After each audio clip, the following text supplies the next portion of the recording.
Let's roll. You got it. We've got another call coming through, too. Welcome back to 189.16, The Scream. I believe we have another caller on the line. How are you tonight, caller? Forrest, it's me, Roller Ricky. Oh, and Maxie's here too. Good to hear from you again. How are you both doing? Oh, we're good, man, thanks to you. You're like our guardian angel. That wouldn't be a bad look for you, Forrest. A little White Wing Halo number? Maybe something for the K-Fam Halloween party. All right, everyone, let's calm down. Ricky, I'm just glad we could help you and Maxie. Is there anything else we can help you with, Ricky? Actually, I think I have some info that might help you. Oh? What's that? You see, man, me and Jason know each other. You know each other? Yeah, we went to Gallows High and played on the football team together. He was a gnarly offensive linesman, and I was our star wide receiver. Runner Ricky, they called me. All right, and what does that have to do with tonight?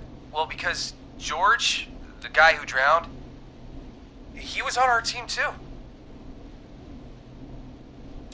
Keep talking. What happened? We had our first team party on the night he drowned. He seemed like such a good dude. Ricky, were you there when George drowned? No, man. Once the party turned, I beat feet out of there. Man, I remember George and his girl there. There was a whole lot of love, man. I could see it, you know? Ricky, listen, this is very important. I need to know everything about her. I didn't really know her before, or see her after that. I never even got her name, man. I just remember he called her Bean. Then what did she look like? Please, tell us anything you remember. I just remember a pretty girl, man. I'm sorry. Ricky, you said the party didn't last long. What happened? We were just having a good time, and then the next thing I knew, everyone was running for their life. I looked up and saw a goddamn whistling man in the trees. And I never ran so fast in my life. I ran straight home. Didn't know about George until next morning at school. I'm guessing it was whistling night, wasn't it? That the whistling man was just another kid. Yeah. I don't know how George died, but I always felt like if anyone deserved to die that night, it should have been me. And Ricky, it wasn't your fault. You're not a bad person. I know that now, man. It took a long time to learn, but yeah, just thought I'd tell you all what I know. Thank you, Ricky. This helps. Thank you. You got it, man. Anyway, I think it's time for me and Maxie to free up your phone lines. Thanks for listening, man. I'll let you to it. Night, Ricky. All right, folks. Looks like we got a new lead in the case. If anyone has any info about this mysterious being, please call in. If she was George's girlfriend back then, she's probably in her mid to late 30s now. Huh. Oh, we have another call coming in, but hang on. What's up, Peggy?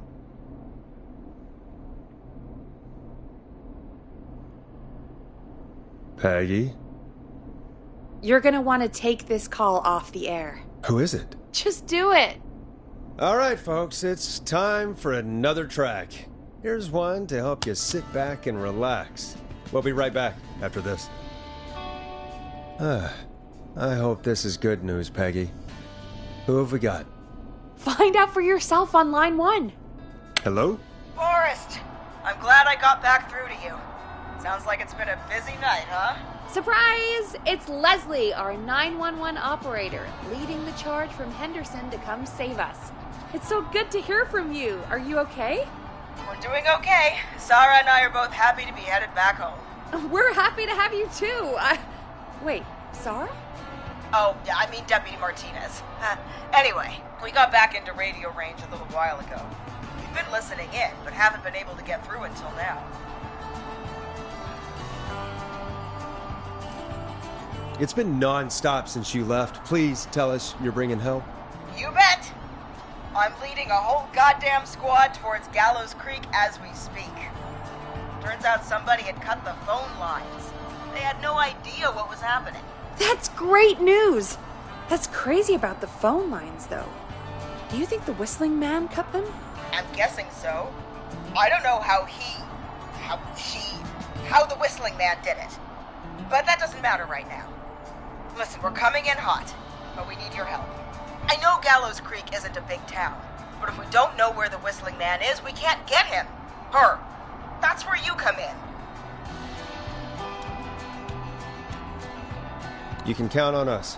What do you need? It might be a long shot, but here goes. The Whistling Man already called up a few times. I bet she calls again. We're still a little ways out of town, so if she calls, stall her. Buy as much time as you can for us to get in. And while you're talking to her, try to figure out where she is. We'll be listening in, so once her location is known, we'll head straight there and end this nightmare. I'll do my best. I know you will. Heck, I can see the headlines now. Forrest Nash's interview of a lifetime. Anyway, I'll radio the other cars and tell them the plan is a go. Hopefully the next time I see you, it'll be with our killer behind bars. Take care now. We'll see you soon, Leslie. Oh, thank God. It sounds like this is almost over. We're nearly through this.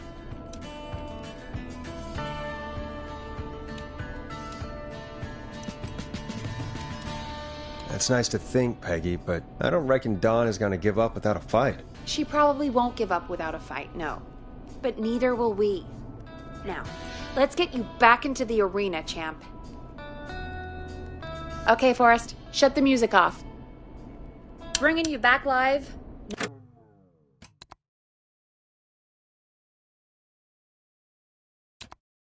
Now. Welcome back to The Scream with me, Forrest Nash. The line is lit up, but before I get to our next caller, I just want to say, things are looking up. It's almost over, but for now, let's bring in our next caller.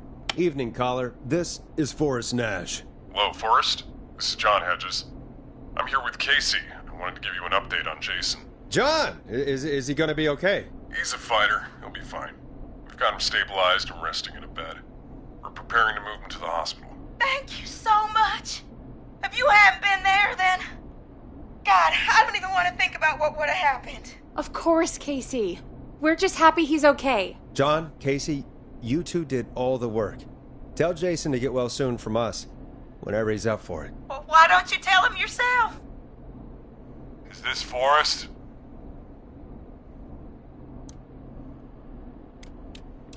The one and only. I hope you're feeling better. It's good to hear you, Jason.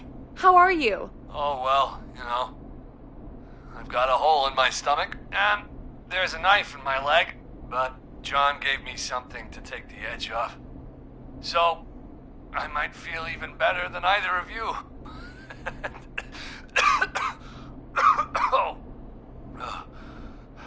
Take it easy until you get to St. Gabriel's. I will. But, before that, I needed to call you. I'm guessing the Whistling Man is still out there? Yep. As far as we know, anyway. I was worried you'd say that. God damn it. Actually, I'm glad you called. I wanted to talk to you about what happened earlier. Go for it. We spoke to Roller Ricky not long after you were attacked. You spoke to Ricky?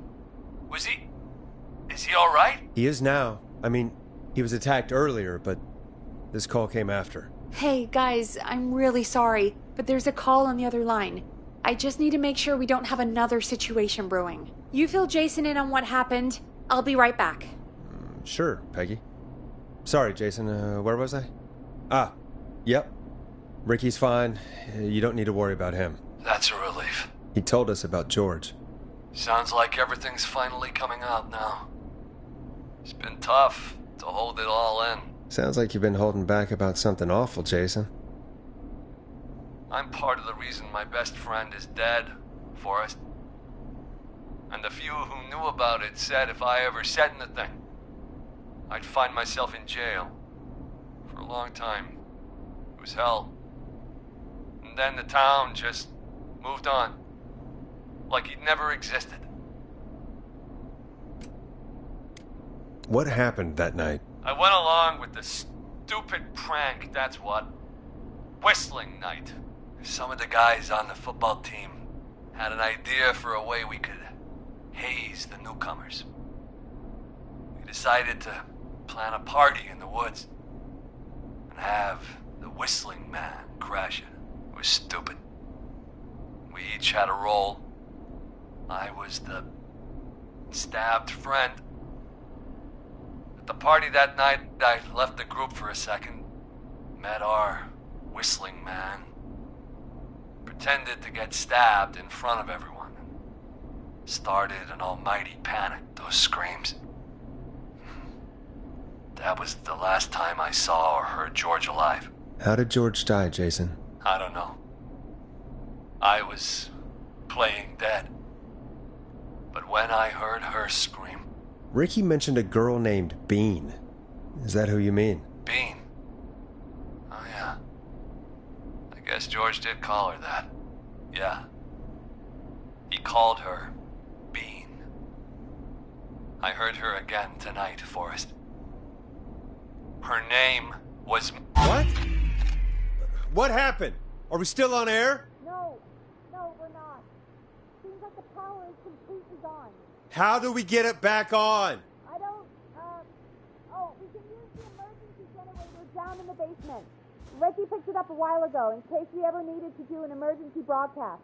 An emergency broadcast? Emergency? You know, nuclear war, alien attack, broadcasting a serial killer's location to the cops so we can end this nightmare. Fair point. It's in the storage area, in the far back corner, up on the wall.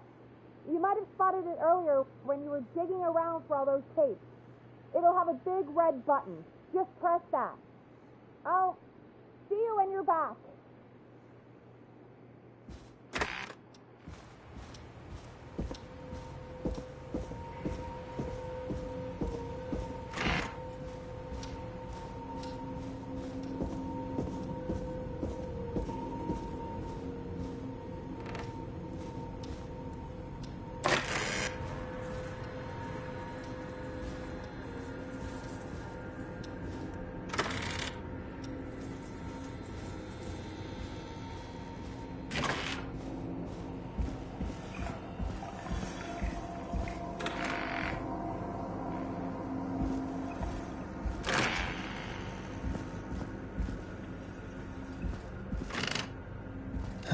Far back corner.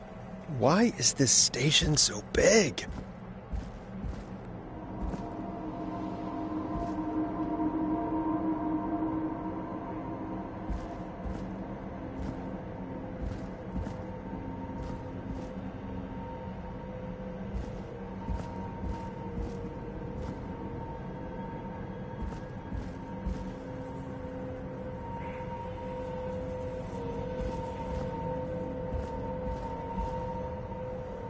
That must be it. Boom! We've got power.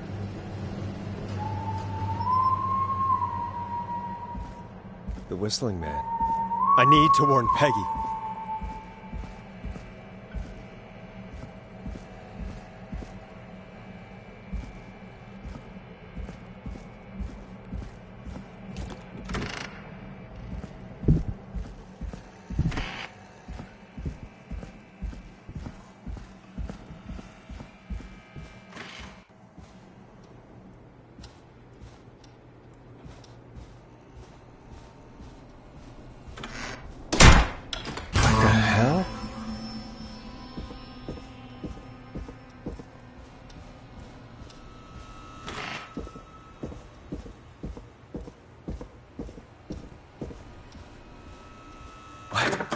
Why is it locked? Oh no.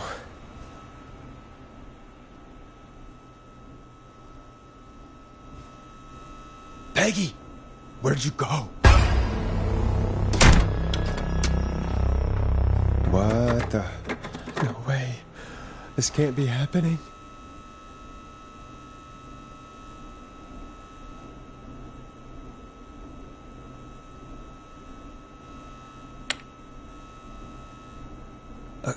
A call?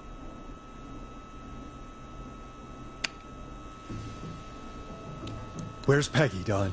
Have some patience, Forrest. It's almost the end of the night. Almost the end of the show. But it's not over just yet. Got a little time still. So let's make the most of it. What do you mean? Make the most of it how? Well... Huh? I thought we'd end tonight's Whistling Man special with a special guest. The one who started it all. Let me take that out of your mouth and... You crazy bitch! Let me go! Welcome to the air, Mr. Teddy Gallows Jr. Wait. It's all gonna come out tonight, Teddy. Your daddy and his money saved you 20 years ago. But even if he crawled out of his coffin with all the money in the world... Wait, where the hell is Teddy? How are you talking to him if you're here with me? Because I'm not there with you, Forrest. I'm here with Teddy. And if he says where that is, well, he knows he'll get it. Wait, then... who am I looking at? Forrest Nash, let me introduce you and all of Gallows Creek to my boy, Henry Barrow. Your son? You mean you... Wait, that he... Yes, Forrest. He and I had a son. So there were two Whistling Men tonight. Of course! That explains how you were always able to get around town so quickly. And that's how you escaped the secret archives in the newspaper office. Don't think I've forgotten about that, Forrest. Locking my sweet boy away like an animal. And Murphy, he was right, wasn't he? He did fight a man. He did. I taught my boy to never run away from a fight. Hang on. Did you say Barrow? Then... are you... Let me just get this mask off. Damn uncomfortable thing. No wonder Mooney went crazy wearing this. There we go. Marie? Marie Campbell? George's old girl. Oh. Well, it sure has been years since I last saw... Oh, God damn it. I'd be quiet if I were you, Teddy. But I'd listen to Forrest. Everyone's gonna know now what Teddy did. He killed George that night. This night. 20 years ago. Listen to me. You... You're gonna talk when I talk to you. And not a moment before. Meanwhile, Forrest, I'm gonna give you the chance to talk. You're gonna help me reveal what really happened to George all those years ago.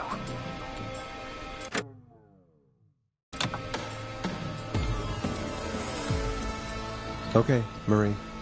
I'll do it. Good. Then let's talk about the night George was murdered. Murdered? Listen,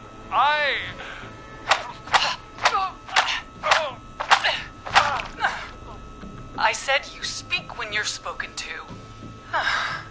Now, I know you've done some good work tonight in piecing together what happened to George 20 years ago, and that's why I want you to interview us.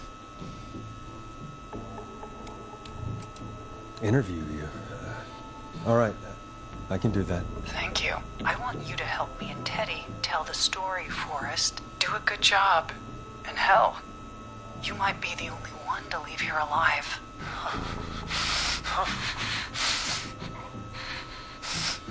I need to drag this out. If I can buy Leslie time to get back to Gallows Creek, and if I can find out where Marie is, then this can end. Teddy, we'll start with you. Just, talk me through what happened that night. How did it start? How would I know? It was 20 years ago.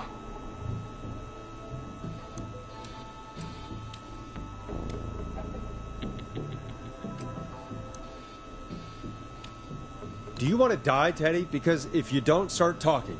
Oh. What the hell? God damn it. Okay. Our first team party was coming up.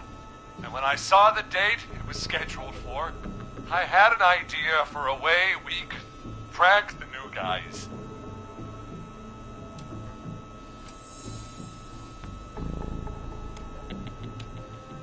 What made that night special? That was the night Mooney went missing. We couldn't pass it up. I was just surprised no one had ever thought to do it before. Wait. You mean this was the first whistling night? Keep talking, Teddy. We went up near Whistling Point. God, who was there? Me, Jason, and George, of course. But George didn't come alone. He brought Marie. And Roller Ricky. He was there too, wasn't he? Yes, Ricky was there too. Runner Ricky, our wide receiver. I helped him off the bottle, you know. Because I'm a decent man. Is that so? Yes, it is. He came apart one day. Some people do. He had some issues. Wasn't stable. I didn't want him to hurt his chances in life. So, I helped him keep himself together. You were afraid he would talk about that night, weren't you? Keep talking. About midway through the night, we put the prank into action. We looked up at the trees and saw Jason there, bloody, like he'd just been stabbed. And the whistling man, screaming. George and I and Ricky, we got left behind. But Ricky was in on it too. I know.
he was. He and Teddy were as close as anybody. Teddy must have told him the plan.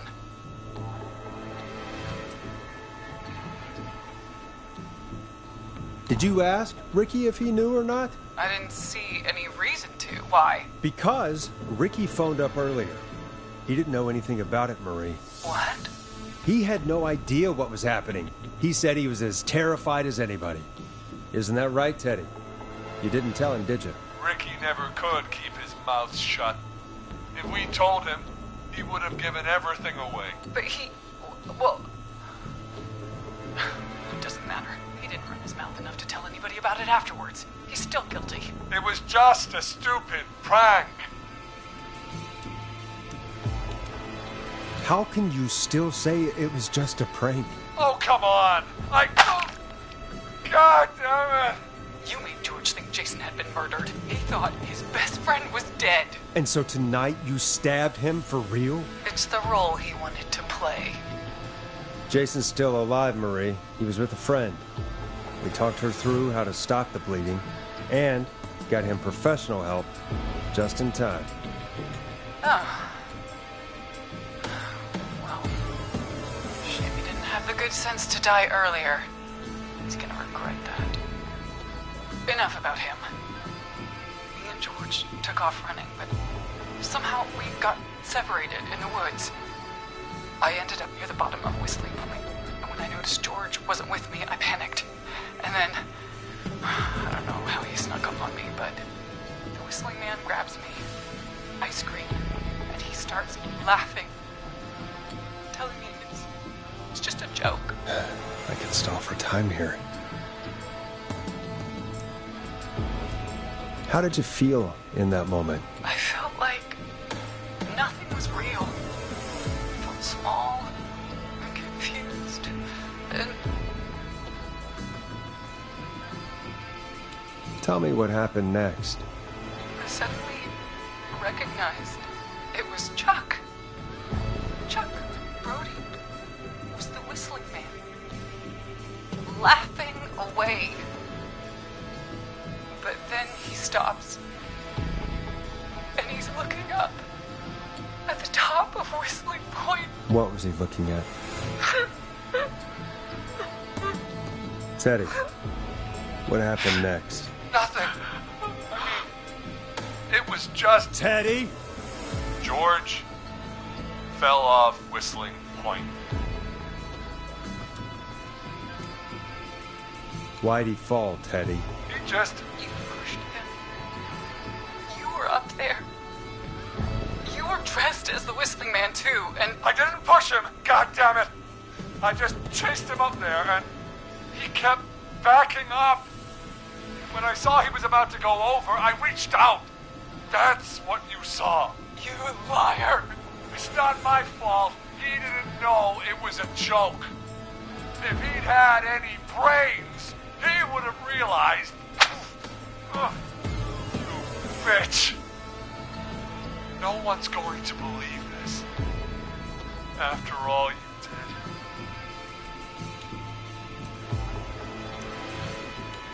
I believe her. You... What?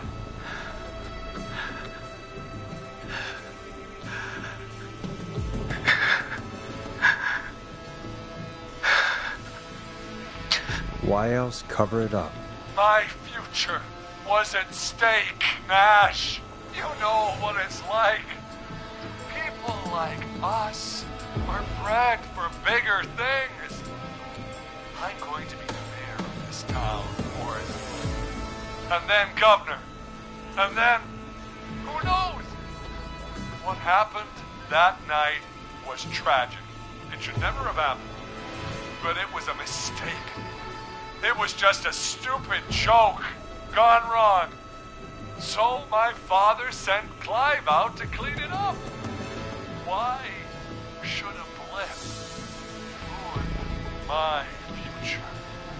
George was a blip?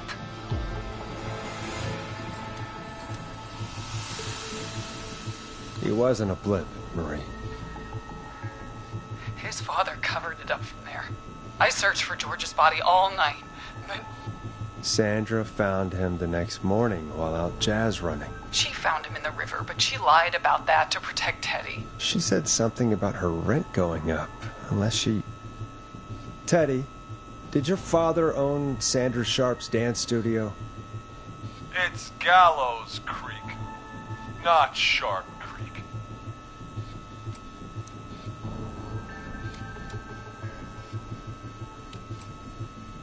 I'd answer the question if I were you, Teddy. Yes, okay.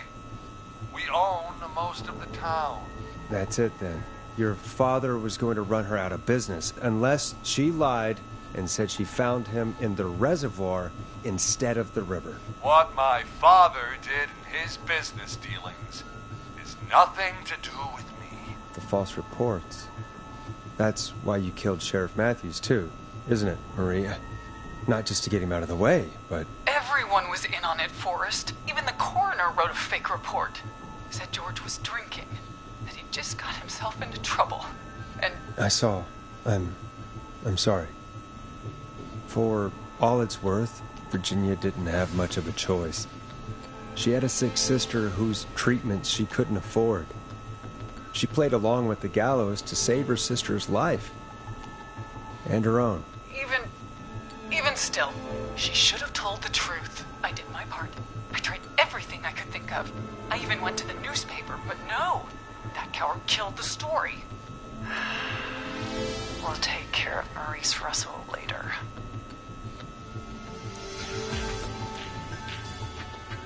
When will the killing end, Marie? End? When does it end? You can't kill the world. This has to stop sometime. It has to. It never should have started. He shouldn't have pushed my George off a cliff. He should have been punished. It's coming to a stop. At least for now. Here, where George and I first met, before he joined your football team, was right after he shot the winning throw. Wait a sec.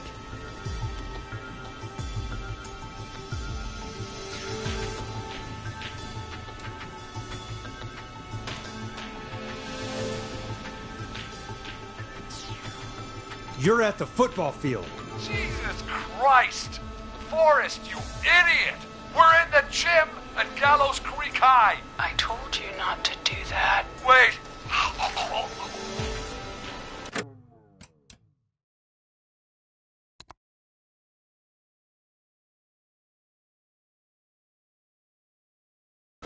He's...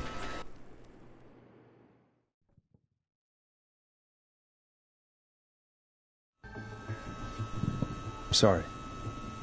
For all it's worth, Virginia didn't have much of a choice. She had a sick sister whose treatment she couldn't afford. She played along with the gallows to save her sister's life. And her own. Even still, she should have told the truth. I did my part. I tried everything I could think of. I even went to the newspaper, but no. That coward killed the story. We'll take care of Maurice Russell later. When will the killing end, Marie? End?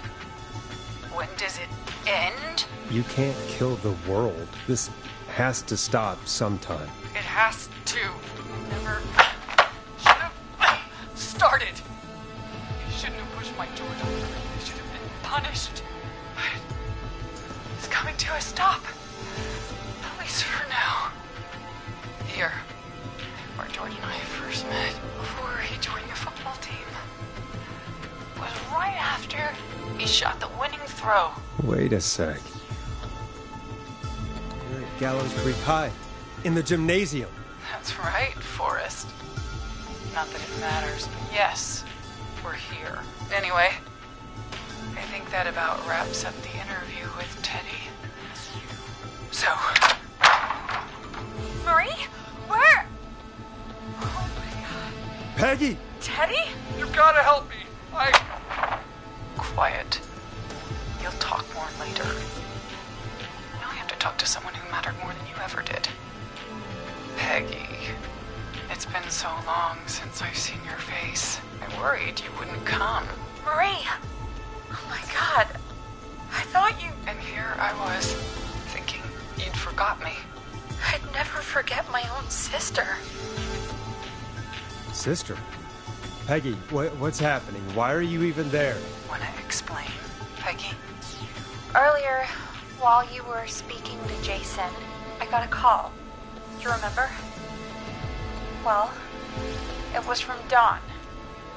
She said that my sister Marie was there that night George died, and that I should come to the gym for a reunion. And when you walked in, you found out.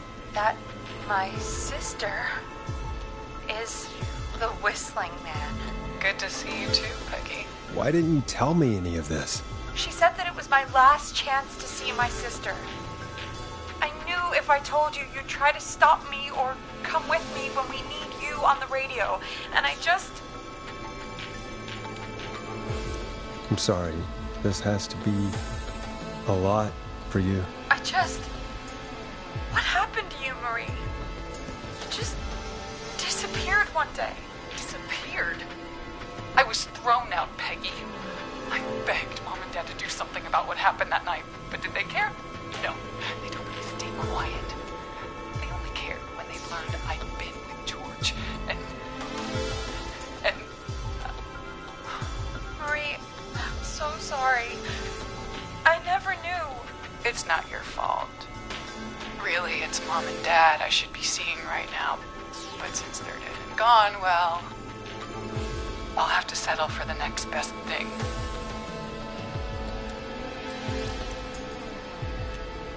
Next best thing? Do you mean? Someone has to pay for what they did. Marie, please. Mom and Dad are gone, Peggy. Besides, you forgot me.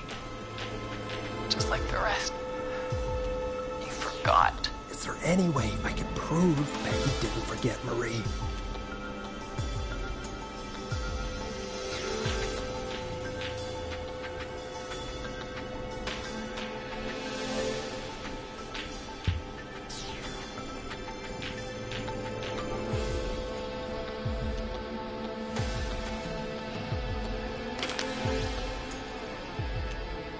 Marie, Peggy never forgot about you. Keep your mouth shut. She kept a card from you. She kept it here on her desk. What card? The card you made me for my 8th birthday. What does it say then? Happy birthday, Peg. Now you're great and 8. Love, M. Henderson police! Freeze! No! Henry! Get out of there! Peggy! We have 2 wounded, and we're in pursuit of the suspect. Henderson police! Freeze! Forrest! Leslie, how's Peggy? She's been cut pretty bad, but we're here now. I'll be okay. God, Marie! Hey, Zara! I need you to look after Peggy. She needs help. Now, we got here just in the nick of time. Where's Marie? She bolted right as we got here. The police are right on her heels. It won't be long now. It's over, Forrest. Well, folks, it was a long night, but we made it through together. I'm gonna head off to go check on Peggy. This has been Forrest Nash.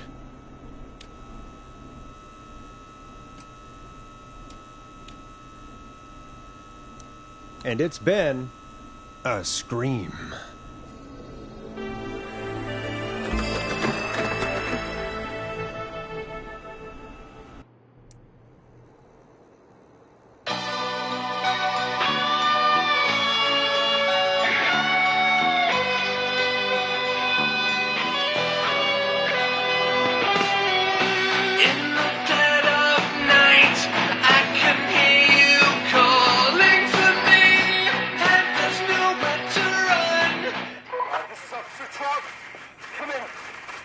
Suspect is in custody. We've trailed the other suspect into the nearby woods.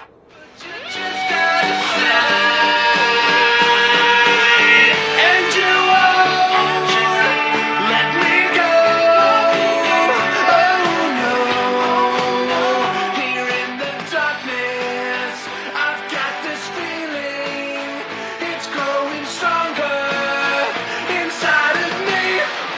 killer frequency.